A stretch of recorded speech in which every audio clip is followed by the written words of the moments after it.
YouTube ప్రేక్షకులందరికీ నమస్కారం.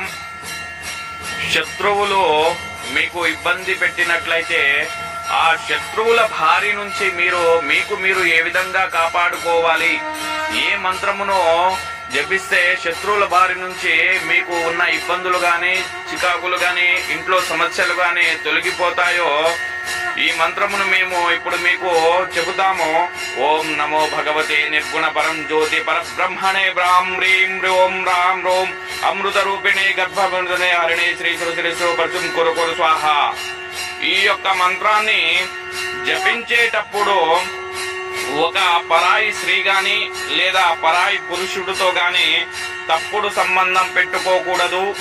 అలాగే ఈ మంత్రాన్ని జపించేటప్పుడు చాలా పరిశుద్ధంగా ఉండి ఈ యొక్క మంత్రాన్ని మీ మనసులో 3 సార్లు జపించినట్లయితే మీరు శత్రు బారి నుంచి బయటికి పడవచ్చు.